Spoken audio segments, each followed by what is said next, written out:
ಅಖಂಡ ಜ್ಯೋತಿಷ್ಯ ವಿಶೇಷ ಕಾರ್ಯಕ್ರಮಕ್ಕೆ ಸ್ವಾಗತ. ನಾನು ಸುನಿಧಿ ಮಂಜುನಾಥ್.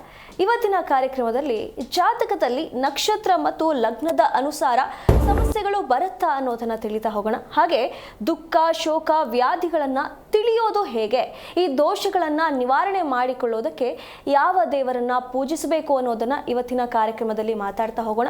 ಹಾಗೆ ಈ ದಿನದ ವಿಶೇಷತೆ ಬಗ್ಗೆ ಕೂಡ ಮಾತಾಡೋಣ.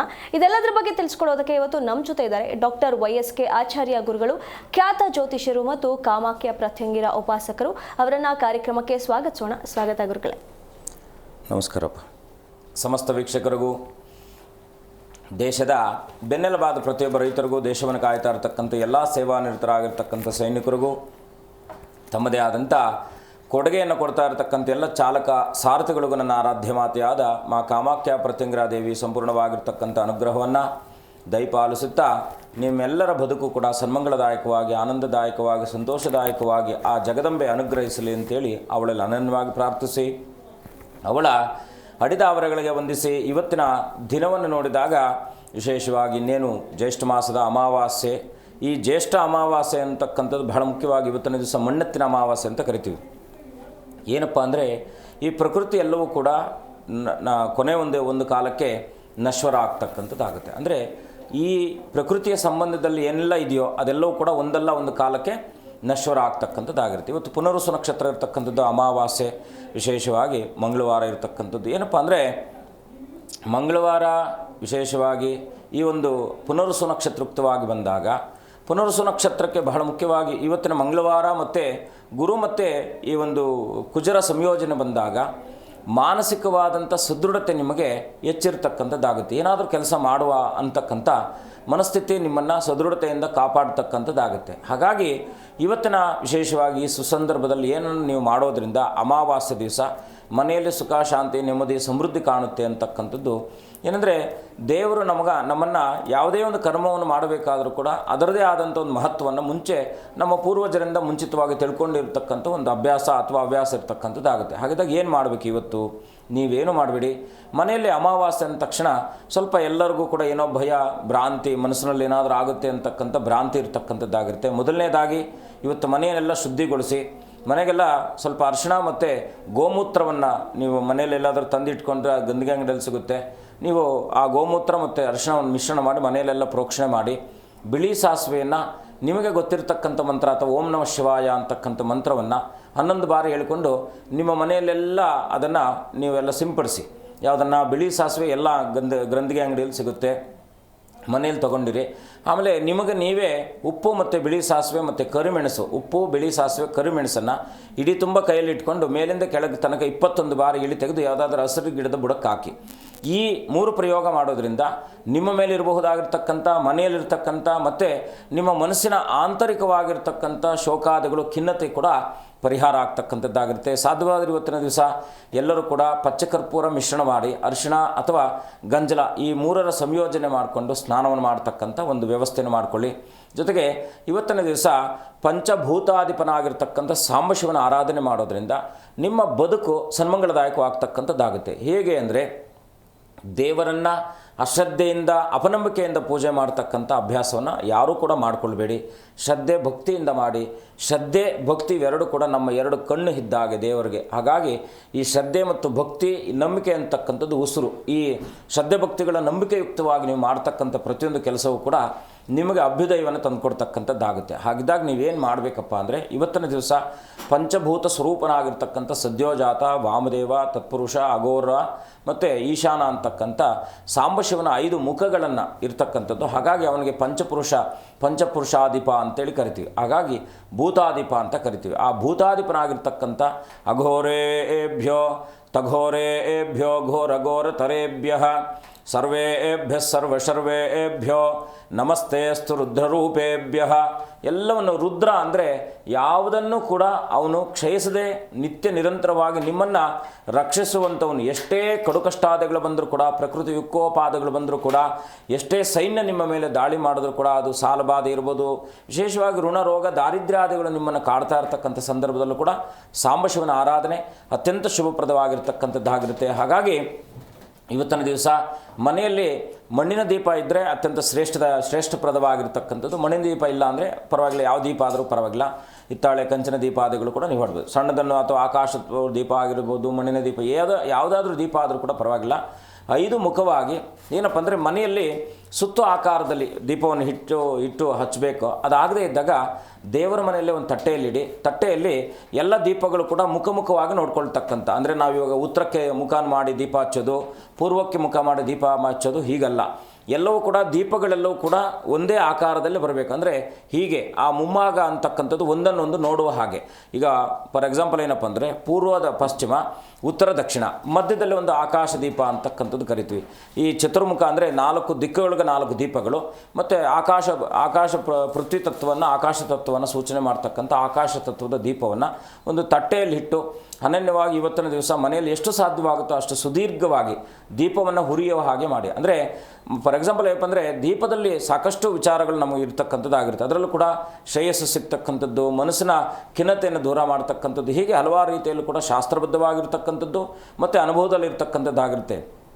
ಎಂದರೆ ದೀಪಂ ಜ್ಯೋತಿ ಪರಬ್ರಹ್ಮ ಸ್ವರೂಪನಾಗಿರ್ತಕ್ಕಂಥವನು. ದೀಪಂ ಜ್ಯೋತಿ ಪರಬ್ರಹ್ಮ, ದೀಪಂ ಜ್ಯೋತಿ ಜನಾರ್ದನ, ದೀಪಂ ಹರತುಮೇ ಪಾಪಂ ಪ್ರಜ್ವಲ ದೀಪಂ ನಮೋಸ್ತುತೆ ಅಂತೇಳಿ ನಾವು ಅಸತೋಮ ಸದ್ಗಮಯ, ತಮಸೋಮ ಜ್ಯೋತಿರ್ಗಮಯ, ಮೃತ್ಯೋಮ ಅಮೃತಂಗಮಯ ಅಂತ ಹೇಳ್ತೀವಿ. ಅಂದರೆ ಅಪಮೃತ್ಯಾದಿಗಳನ್ನು ದೂರ ಮಾಡ್ತಕ್ಕಂಥದ್ದು. ಕೇವಲ ಮೃತ್ಯು ಅಂದರೆ ಸಾವಲ್ಲ, ಅದನ್ನು ಹೊರತುಪಡಿಸಿ ಬರಬಹುದಾಗಿರ್ತಕ್ಕಂಥ ಸಮಸ್ತ ವಿಧವಾದ ಕಂಟಕಾದಿಗಳು, ಪಾಪದಗಳಿಂದ ಬಂದಿರಬಹುದಾಗಿರ್ತಕ್ಕಂಥದ್ದು, ಇನ್ನೊಬ್ಬರು ಮಾಡಿರ್ತಕ್ಕಂಥ ತೊಂದರೆಯಿಂದ ಇರ್ಬೋದು, ಎಲ್ಲವನ್ನು ಕೂಡ ಸಾವಧಾನವಾಗಿ ನಿಮ್ಮ ಮನೆಯನ್ನು ಪರಿಶುದ್ಧತೆ ಮಾಡಿಕೊಂಡು ನೀವು ಸ್ನಾನಕ್ಕೆ ಅರಿಶಿಣ, ಪಚ್ಚಕರ್ಪೂರ ಮತ್ತು ಗಂಜಲವನ್ನು ಹಾಕಿ ಸ್ನಾನ ಮಾಡಿ, ನಂತರ ಶುದ್ಧವಾಗಿರ್ತಕ್ಕಂಥ ನೀರಿನಲ್ಲಿ ಸ್ನಾನ ಮಾಡಿ ಮನೆ ದೇವರನ್ನು, ಕುಲಗುರುಗಳನ್ನು, ಕುಲದೇವರನ್ನು ಪ್ರಾರ್ಥನೆ ಮಾಡಿ, ವಿಶೇಷವಾಗಿ 5 ದೀಪಗಳನ್ನು ಹಚ್ಚಿ ಸಾಂಬಶಿವನೆಂಬ ಪ್ರಾರ್ಥನೆ ಮಾಡಿ 108 ಬಾರಿ ಓಂ ರೀಂ ನಮಃ ಶಿವಾಯ ಅಥವಾ ಓಂ ನಮೋ ಭಗವತೆ ವಾಸುದೇವಾಯ ದ್ವಾದಶಾಕ್ಷರ ಮಂತ್ರ ಅಥವಾ ಓಂ ನಮಃ ಶಿವಾಯ ಅಂತಕ್ಕಂಥ ಪಂಚಾಕ್ಷರ ಮಂತ್ರ, ಈ ಶಿವಕೇಶ್ವರ ಮಂತ್ರವನ್ನು ನಿರಂತರವಾಗಿ ಇವತ್ತಿನ ದಿವಸ ಸಾಧ್ಯವಾದರೆ ಪಠನೆ ಮಾಡೋದರಿಂದ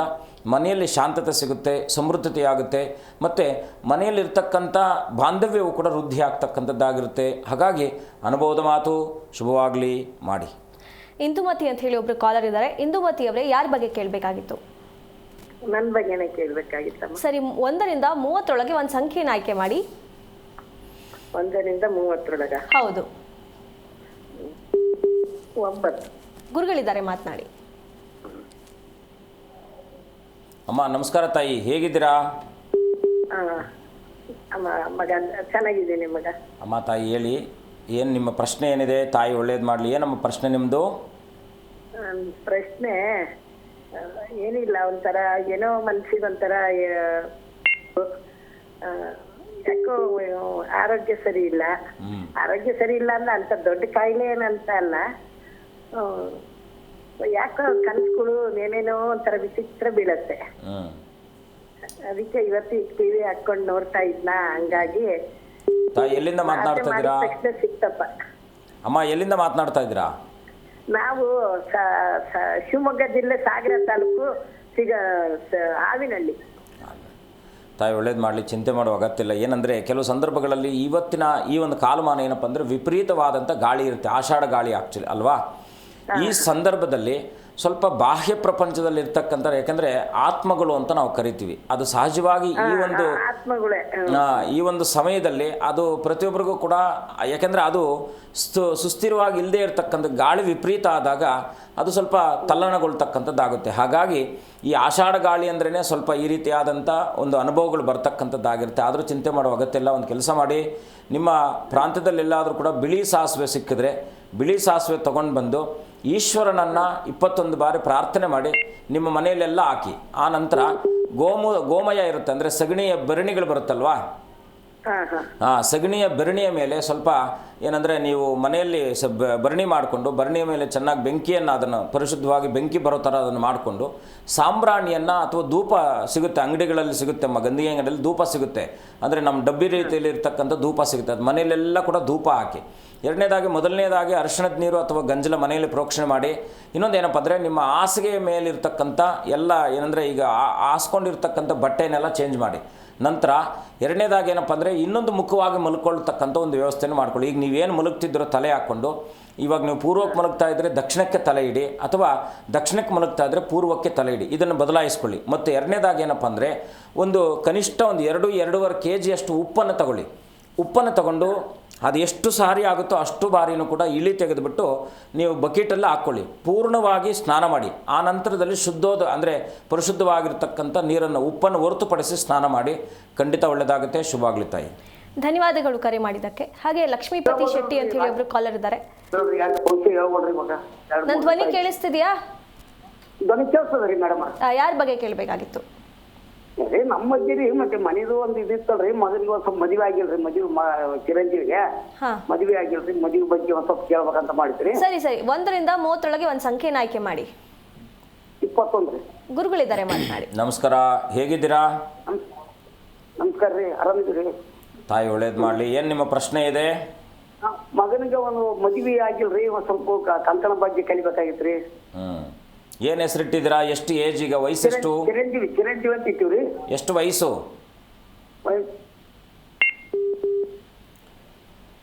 ನಿಮ್ಮ ಮಗನ ವಯಸ್ಸೆಷ್ಟು? ಮಗನ ವಯಸ್ಸು 26 ತುಂಬಬೇಕು, ಮದುವೆ ಆಗುತ್ತೆ. ಚಿಂತೆ ಮಾಡೋ ಅಗತ್ಯಿಲ್ಲ. ಖಂಡಿತ ಏಪ್ರಿಲ್ ಒಳಗಡೆ ನಿಮಗೆ ಅನುಕೂಲ ಆಗುತ್ತೆ. ಅದರಲ್ಲಿ ಏನು ಚಿಂತೆ ಮಾಡಬೇಡಿ. ಏನಪ್ಪ ಅಂದರೆ, ಸ್ವಲ್ಪ ಸಾಂದರ್ಭಿಕವಾದದ್ದು ಅಥವಾ ನಿಮ್ಮ ಮೇಲೆ ಸ್ವಲ್ಪ ದೃಷ್ಟಿ ಬಾಧೆ ಹೆಚ್ಚಿದೆ. ಏನು ಕೆಲಸ ಮಾಡ್ತೀರಾ ನೀವು? ನಾವು ಹೋಟೆಲ್ ಐತ್ರಿ, ಅಂಗಡಿ ಐತ್ರಿ, ಮಗ ಕಾರ್ ನಡೆಸ್ತಾನ್ರಿ. ಸ್ವಲ್ಪ ದೃಷ್ಟಿ ಬಾಧೆ ಜಾಸ್ತಿ ಇದೆ ನಿಮಗೆ. ದೃಷ್ಟಿ. ನೀವೊಂದು ಕೆಲಸ ಮಾಡಿ, ಯಾವುದಾದ್ರೂ ಅಮ್ಮನವರ ಕ್ಷೇತ್ರಕ್ಕೆ, ಯಾವುದಾದ್ರೂ ಪ್ರಸಿದ್ಧಿ ಆಗಿರ್ತಕ್ಕಂಥ, ನಿಮಗೆ ಎಲ್ಲಿಂದ ಮಾತನಾಡ್ತಾ ಇರೋದು ತಾವು? ನಾವು ರಾಯಚೂರು ಹತ್ರ ಮಮದಾಪುರ ಅಂತ್ರಿ. ನಿಮಗೆ ಸೌದತ್ತಿ ಯಲ್ಲಮ್ಮನ ಕ್ಷೇತ್ರ ಎಷ್ಟು ದೂರ ಆಗುತ್ತೆ? ಮನೆ ದೇವ್ರು ಹುಲಿಗಮ್ಮ ಹೋಗಿ ಬರ್ತೀವಿ. ಸೌದತ್ತಿ ಯಲ್ಲಮ್ಮನ ಕ್ಷೇತ್ರ ಎಷ್ಟು ದೂರ ಆಗುತ್ತೆ ನಿಮಗೆ? ದೂರನಾ? 250 ಕಿಲೋಮೀಟರ್ ಆತ್ರಿ.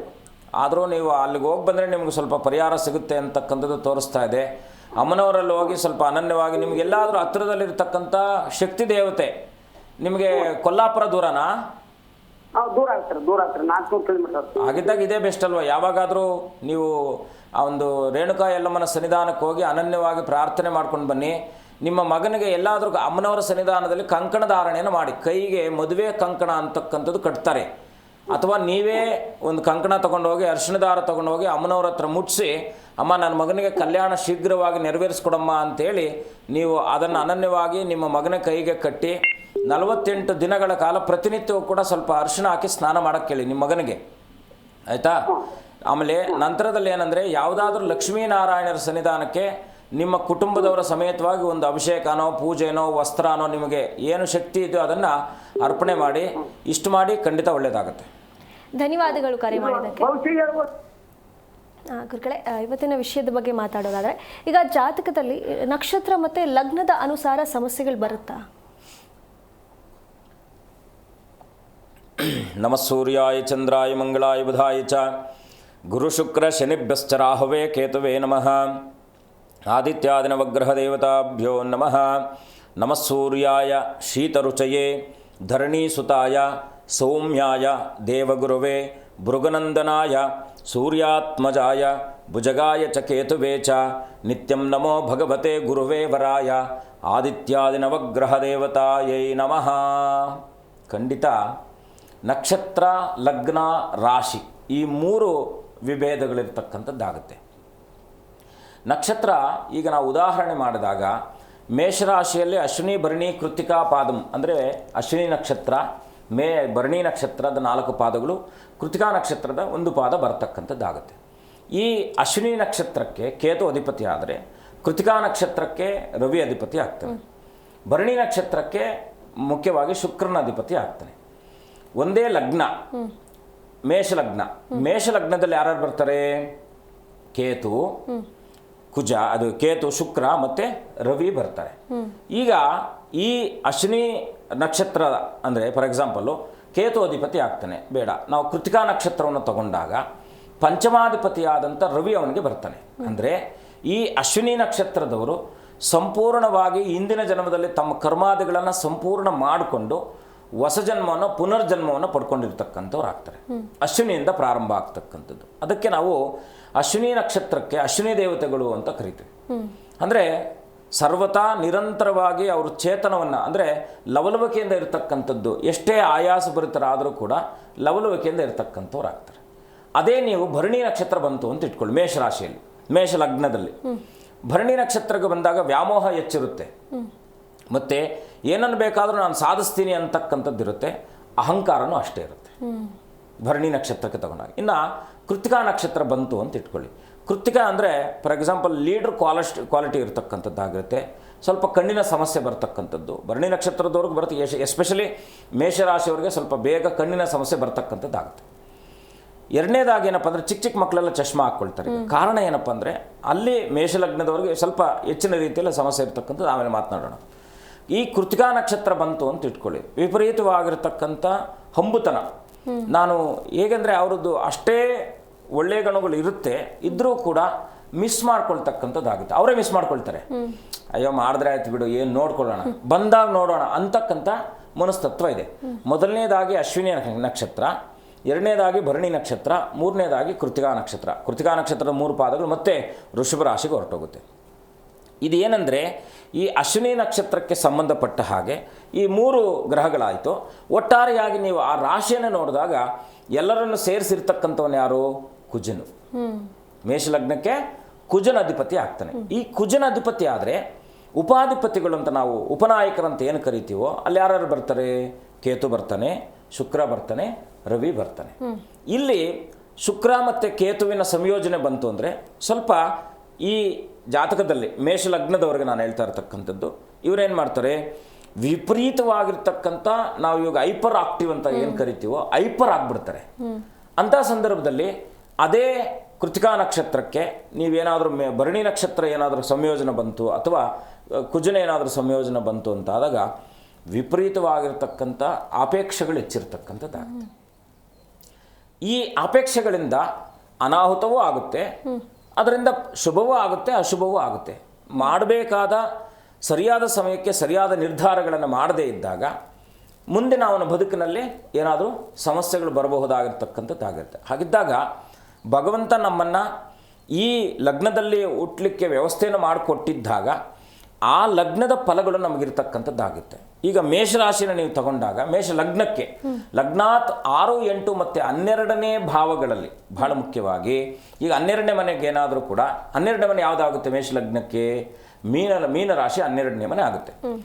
ಮೀನರಾಶಿ ಇವರಿಗೆ ಸಾಲವನ್ನು ಹೆಚ್ಚಿಸುತ್ತೆ. ಮೀನರಾಶಿಯಲ್ಲಿ ಏನಾದರೂ ಪಾಪಗ್ರಹಗಳಿದ್ದರೆ ಗುರುವಿದ್ರೂ ಕೂಡ ಸಾಲ ಹೆಚ್ಚಾಗುತ್ತೆ. ಯಾರಿಗೆ? ಮೇಷರಾಶಿಯವರಿಗೆ, ಮೇಷ ಲಗ್ನದವರಿಗೆ ಏನಾಗುತ್ತೆ? ಮೊದಲನೇದಾಗಿ ಸಾಲ ಹೆಚ್ಚಾಗುತ್ತೆ, ಕಣ್ಣಿನ ಸಮಸ್ಯೆ ಬರುತ್ತೆ, ಹೃದಯ ಸಂಬಂಧಿತವಾದ ಸಮಸ್ಯೆ ಬರುತ್ತೆ, ಮತ್ತು ಸಂಬಂಧಗಳಲ್ಲಿ ಇವರು ಸ್ವಲ್ಪ ಯಾಕೆಂದರೆ ವಿಭಿನ್ನತೆ ಇರ್ತಾರೆ.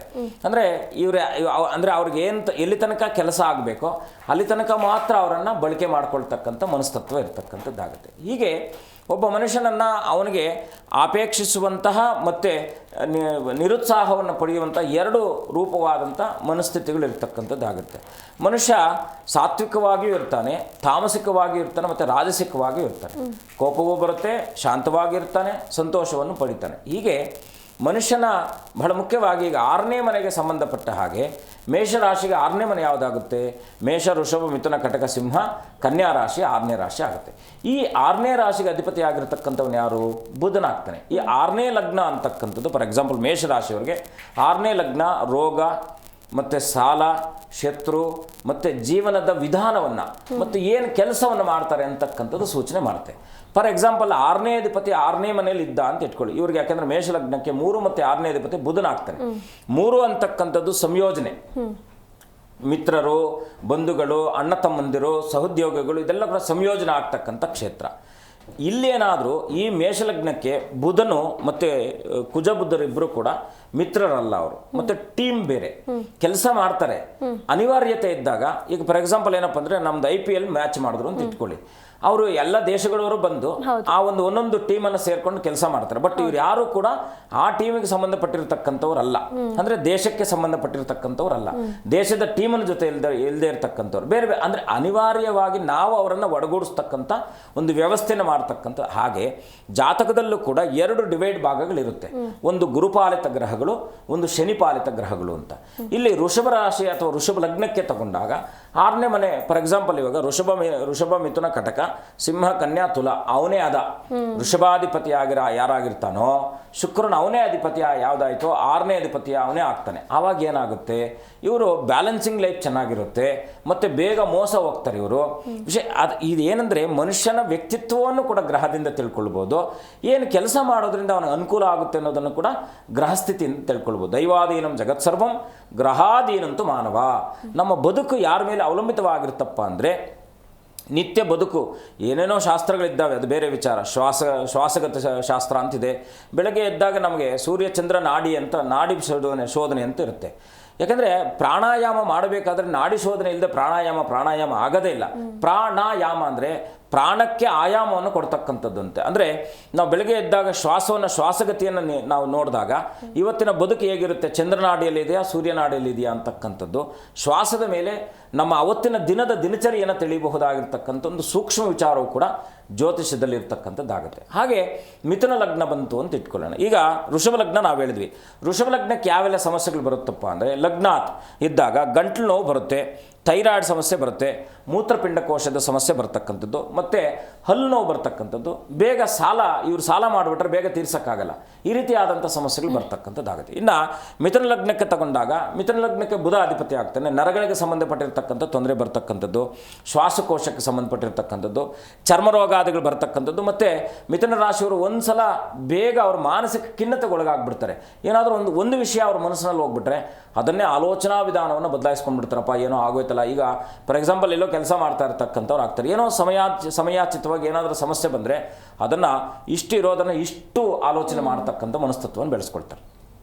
ಮತ್ತು ಅಚಂಚಲತೆ, ಇವ್ರನ್ನ ಯಾವಾಗಲೂ ಕೂಡ ನಿರಂತರವಾಗಿ ಮಿಥುನ ರಾಶಿಯವ್ರಿಗೆ ಏನು ಪ್ರಾಬ್ಲಮ್ ಆಗುತ್ತಪ್ಪ ಅಂದರೆ ಈ ಸಮಸ್ಯೆಗಳೆಲ್ಲ ಏನಂದರೆ ನರ ಸಮಸ್ಯೆ ಇರ್ಬೋದು, ಚರ್ಮ ಸಮಸ್ಯೆ, ಇದೆಲ್ಲ ಸಹಜವಾಗಿ ಬರ್ತಕ್ಕಂಥದ್ದು. ಆದರೆ ಈ ರಾಷ್ಟ್ರಾಧಿಪತಿ ಆಗಿರ್ತಕ್ಕಂಥವನು ಬುಧನೇನಾದರೂ ಪ್ರತ್ಯೇಕವಾಗಿದ್ದಾಗ ಇದೆಲ್ಲ ಕೂಡ ಇದನ್ನು ಕೇವಲ ಒಂದು ಮಾನದಂಡದ ಮೇಲೆ ನಾವು ನಿರ್ಧಾರ ಮಾಡಲಿಕ್ಕಾಗಲ್ಲ, ಹಲವಾರು ಒಂದು ವಿಧಾನದಲ್ಲಿ ಪರಿಶೀಲನೆ ಮಾಡ್ತಕ್ಕಂಥದ್ದಾಗಿರುತ್ತೆ. ಈಗ ನಂತರ ನಾವು ಮಿಥುನ ರಾಶಿ ಆಯಿತು. ಈಗ ಕಟಕ ಲಗ್ನಕ್ಕೆ ಬಂದಾಗ ಹೊಟ್ಟೆ ಸಂಬಂಧಿತವಾದ ತೊಂದರೆಗಳು ಬರ್ತಕ್ಕಂಥದ್ದಾಗುತ್ತೆ. ಅದರಲ್ಲೂ ಕೂಡ ಎಸ್ಪೆಷಲಿ ಹೆಣ್ಣುಮಕ್ಕಳಿಗೆ ಕಟಕ ಲಗ್ನವಾಗಿದ್ದಾಗ ಲಗ್ನಾಧಿಪತಿ ಏನಾದರೂ ದುಸ್ಥಾನಗಳಲ್ಲಿದ್ದಾಗ ಮೊದಲನೇದಾಗಿ PCOD ಪ್ರಾಬ್ಲಮ್ ಬರ್ತಕ್ಕಂಥದ್ದಾಗುತ್ತೆ.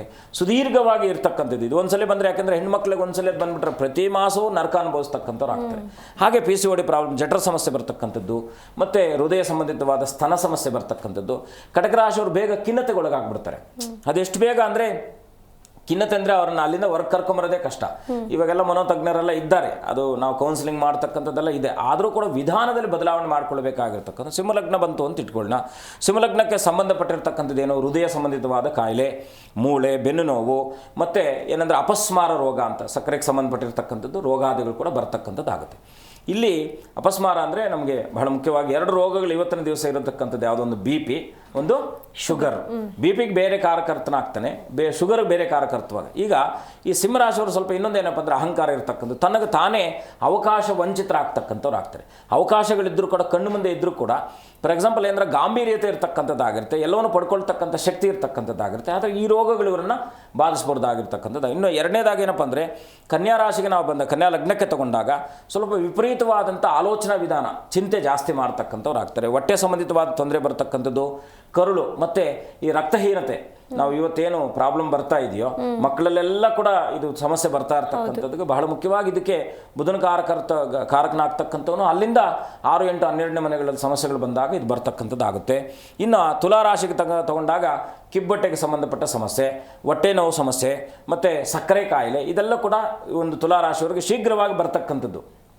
ಇನ್ನು ಈ ತುಲಾರಾಶಿಯವರು ಏನಪ್ಪ ಅಂದರೆ ಸಿಕ್ಕಾಪಟ್ಟೆ ಲೇಜಿ ನೇಚರ್ ಇರ್ತಕ್ಕಂಥದ್ದಾಗಿರುತ್ತೆ. ಅವ್ರಿಗೆ ಏನಂದರೆ ಎಲ್ಲವನ್ನು ಕೂಡ ಮಾಡ್ತಕ್ಕಂಥ ಶಕ್ತಿ ಇದ್ದರೂ ಕೂಡ, ಬ್ಯಾಲೆನ್ಸಿಂಗ್ ಕೆಪಾಸಿಟಿ ಇದ್ದರೂ ಕೂಡ ಅವರಿಗೆ ಅವರು ಅವಕಾಶ ವಂಚಿತರಾಗ್ತಕ್ಕಂಥ ಬೇರೆಯವ್ರಿಗೆಲ್ಲ ಸಹಾಯ ಮಾಡ್ತಾರೆ, ಬೇರೆದನ್ನೆಲ್ಲ ಗಮನಿಸ್ತಾರೆ. ಅವ್ರ ವಿಷಯಕ್ಕೆ ಬಂದಾಗ ಅವರು ಅದರಿಂದ ಅವಕಾಶ ವಂಚಿತರಾಗ್ತಕ್ಕಂಥವ್ರು ಆಗ್ತಾರೆ. ಇನ್ನು ವೃಶ್ಚಿಕ ಲಗ್ನಕ್ಕೆ ಬಂದಾಗ ಸ್ವಲ್ಪ ಗುಪ್ತ ರೋಗಗಳು ಇಲ್ಲಿಂದ ಬರ್ತಾಗ ಇವರಿಗೆ ಸ್ವಲ್ಪ ಬೇಗ ಗುಪ್ತ ರೋಗಗಳು ಬರ್ತಕ್ಕಂಥದ್ದಾಗಿರುತ್ತೆ. ಅದು ಗೋಚರವಾಗ್ತಕ್ಕಂಥದ್ದಲ್ಲ, ಅಗೋಚರವಾದಂಥ ರೋಗಗಳು ಇವರನ್ನು ಬಾಧಿಸ್ಬೋದಾಗಿರ್ತಕ್ಕಂಥದ್ದಾಗಿರುತ್ತೆ. ತೊಡೆ ಸಂಬಂಧಿತವಾಗಿದ್ದು ಸ್ವಲ್ಪ ಶಸ್ತ್ರಚಿಕಿತ್ಸೆ ಕೂಡ ಆಗ್ತಾ ಇರ್ತಕ್ಕಂಥದ್ದು. ಹೀಗೆ ಇದನ್ನು ನಾವು ಹೇಳ್ತಾ ಇರ್ತಕ್ಕಂಥದ್ದು ಯಾವುದೋ ಒಂದು ಲಗ್ನದ ಆಧಾರದ ಮೇಲೆ ಹೇಳೋದಲ್ಲ, ಇದನ್ನು ನೋಡಿ ಕೂಲಂಕುಷವಾಗಿ ಎಲ್ಲವನ್ನು ಕೂಡ ಪರಿಶೀಲನೆ ಮಾಡಿ ತಿಳಿಸ್ತಕ್ಕಂಥದ್ದು ಒಂದು ವಿಧಾನ ಇರ್ತಕ್ಕಂಥದ್ದಾಗಿದೆ. ಇನ್ನು ಧನುರಾಶಿಗೆ ಬಂದಾಗ, ಧನು ಲಗ್ನಕ್ಕೆ ಬಂದಾಗ ದೇಹ ಸಿಕ್ಕಾಪಟ್ಟಿ ದಪ್ಪ ಆಗಿಬಿಡುತ್ತೆ. ಯಾವುದೋ ಹಾರ್ಮೋನ್ಸ್ ಇನ್ಬ್ಯಾಲೆನ್ಸ್ ಆಗಿ ದೇಹ ದಪ್ಪ ಆಗೋದು, ದೇಹಕ್ಕೆ ಸಂಬಂಧಪಟ್ಟ ತೊಂದರೆಗಳು ಬರ್ತಕ್ಕಂಥದ್ದು, ತೊಡೆ ಸಂಬಂಧಿತ ಮತ್ತು ವಿಶೇಷವಾಗಿ ಏನಪ್ಪ ಅಂದರೆ ಇವ್ರಿಗೆ ಏನಂದರೆ ಎಲ್ಲದರಲ್ಲೂ ಕೂಡ ಇವ್ರಿಗೆ ಅವಮಾನಗಳಾಗ್ತಾ ಇರ್ತಕ್ಕಂಥದ್ದಾಗಿರುತ್ತೆ. ಏನೇ ಪ್ರಯತ್ನ ಪಟ್ಟು ಏನೇ ಕೆಲಸ ಮಾಡಿದ್ರೂ ಕೂಡ ಅವಮಾನಗಳಾಗ್ತಾ ಇರ್ತಕ್ಕಂಥದ್ದು, ಇವ್ರ ಕೆಲಸ ಕಾರ್ಯಗಳಲ್ಲೇ ಅವಮಾನಗಳಾಗ್ತಾ ಇರ್ತಕ್ಕಂಥದ್ದು. ಹಾಗೆ ಮನುಷ್ಯನಿಗೆ ನಿತ್ಯ ನಿರಂತರವಾಗಿ ಯಾವುದೂ ಕೂಡ ಶಾಶ್ವತವೂ ಅಲ್ಲ, ಯಾವುದೂ ಕೂಡ ನಮಗೆ ಅದು ನಮ್ಮನ್ನು ಬಾಧಿಸ್ತಕ್ಕಂಥದ್ದಲ್ಲ, ಅದು ಪರಿವರ್ತನೆ ಆಗ್ತಾ ಇರ್ತಕ್ಕಂಥದ್ದಾಗುತ್ತೆ. ಇನ್ನು ಅದಾದ ನಂತರ ಮಕರ ಲಗ್ನಕ್ಕೆ ಬಂದಾಗ ಮೂಳೆಗಳಿಗೆ ಸಂಬಂಧಪಟ್ಟಿರ್ತಕ್ಕಂಥದ್ದು, ಮಂಡಿ ಸಂಬಂಧಿತವಾದ ತೊಂದರೆ, ಸ್ವಲ್ಪ ಒತ್ತಡಯುಕ್ತವಾಗಿರ್ತಕ್ಕಂಥದ್ದು, ನಾವು ಜಾಯಿಂಟ್ ಪೇನ್ಸ್ ಇದೆಲ್ಲ ಕೂಡ ಮಕರ ಲಗ್ನದವರೆಗೂ ಸ್ವಲ್ಪ ಹೆಚ್ಚಿನ ರೀತಿಯಲ್ಲಿ ಬಾಧಿಸ್ತಕ್ಕಂಥದ್ದಾಗುತ್ತೆ. ಇನ್ನು ಕುಂಭಲಗ್ನಕ್ಕೆ ಬಂದಾಗ ಸ್ವಲ್ಪ ಅಪಸ್ಮಾರಾದಿಗಳ ರೋಗಗಳು, ರಕ್ತ ಸಂಬಂಧಿತವಾದ ತೊಂದರೆ, ಪಾದಕ್ಕೆ ಸಂಬಂಧಪಟ್ಟ ಹಾಗೆ ತೊಂದರೆ, ಬೆನ್ನು, ಈಗ ಪಾದಗಳಿಗೆಲ್ಲ ಈಗೆಲ್ಲ ಏನೇನೋ ರೋಗಗಳು ಬರ್ತಾ ಇರ್ತಕ್ಕಂಥದ್ದು, ಬೇಗ ಬೇಗ ಹಾನಿ ಆಗೋದು, ಏನೇನೋ ಇರ್ತಕ್ಕಂಥದ್ದು, ಅದು ಚರ್ಮ ಸಂಬಂಧಿತವಾದಂಥ ಪಾದರೋಗ ಬರ್ತಕ್ಕಂಥದ್ದು ಕೂಡ ಕುಂಭರಾಶಿಯವರಿಗೆ ಹೆಚ್ಚಿನ ರೀತಿಯಲ್ಲಿ ಇರುತ್ತೆ. ಇನ್ನು ಮೀನರಾಶಿಗೆ ತಗೊಂಡಾಗ ಕಣ್ಣು, ಕಾಲು ಮತ್ತು ಪಾದ, ಮತ್ತು ಮೀನರಾಶಿಯವ್ರು ಬೇಗ ಏನಪ್ಪ ಅಂದರೆ ನಿದ್ರಾಹೀನತೆ ಜಾಸ್ತಿ ಇರ್ತಕ್ಕಂಥದ್ದಾಗಿರುತ್ತೆ ಇವ್ರಿಗೆ. ಯಾಕಂದರೆ ನಿದ್ರೆಗೆ ಇವ್ರಿಗೆ ಭಂಗ ಆಗ್ತಕ್ಕಂಥದ್ದು ಶೀಘ್ರವಾಗಿ, ಮತ್ತು ಬೇಗ ನಿರಾಸೆಗೆ ಆಗ್ತಕ್ಕ. ಈಗ ಏನಾಗುತ್ತೆ, ರೋಹಿಣಿ ನಕ್ಷತ್ರಕ್ಕೆ ಚಂದ್ರನ ಅಧಿಪತಿ ಆಗ್ತಾನೆ. ಫಾರ್ ಎಕ್ಸಾಂಪಲ್ಲು ರೋಹಿಣಿ ನಕ್ಷತ್ರಕಾರಕನಾಗಿರ್ತಕ್ಕಂಥ ಚಂದ್ರನು ರೋಹಿಣಿ ನಕ್ಷತ್ರದಲ್ಲೇ ಇದ್ದಾಗ ಅವನೇನಾದರೂ ಫಾರ್ ಎಕ್ಸಾಂಪಲ್ಲು ಅವನಿಗೇನಾದರೂ 8ನೇ ಭಾವದ ದೃಷ್ಟಿ ಬಂತು ಅಂತ ಇಟ್ಕೊಳ್ಳಿ, ಶೀಘ್ರವಾಗಿ ಮನಕಾರಕನಾಗಿರ್ತಕ್ಕಂಥ ಚಂದ್ರನ್ ವೀಕ್ ಆದಾಗ ಏನಾಗುತ್ತೆ, ಮಾನಸಿಕ ಒತ್ತಡಕ್ಕೆ ಒಳಗಾಗ್ತದೆ ಅಲ್ವಾ. ಆಯಿತು ಗುರುಗಳೇ, ಇಷ್ಟೊತ್ತು ನಮ್ಮೊಂದಿಗೆ ಕಾರ್ಯಕ್ರಮದಲ್ಲಿ ಭಾಗಿಯಾಗಿ ಇಷ್ಟೆಲ್ಲ ವಿಷಯಗಳನ್ನು ಚರ್ಚೆ ಮಾಡಿದ್ದಕ್ಕೆ ತಮಗೆ ಧನ್ಯವಾದಗಳು. ಶುಭಂ ಭೂಯಾತ್, ಲೋಕ ಸಮಸ್ತ ಸುಖಿನೋ ಭವಂತು. ನೋಡಿದ್ರಲ್ಲ ವೀಕ್ಷಕರೇ, ಇದಾಗಿತ್ತು ಇವತ್ತಿನ ವಿಶೇಷ. ನೋಡ್ತಾ ಇರಿ ಜಿ ಕನ್ನಡ ನ್ಯೂಸ್, ಸತ್ಯವೇ ಸುದ್ದಿಯ ಜೀವಾಳ.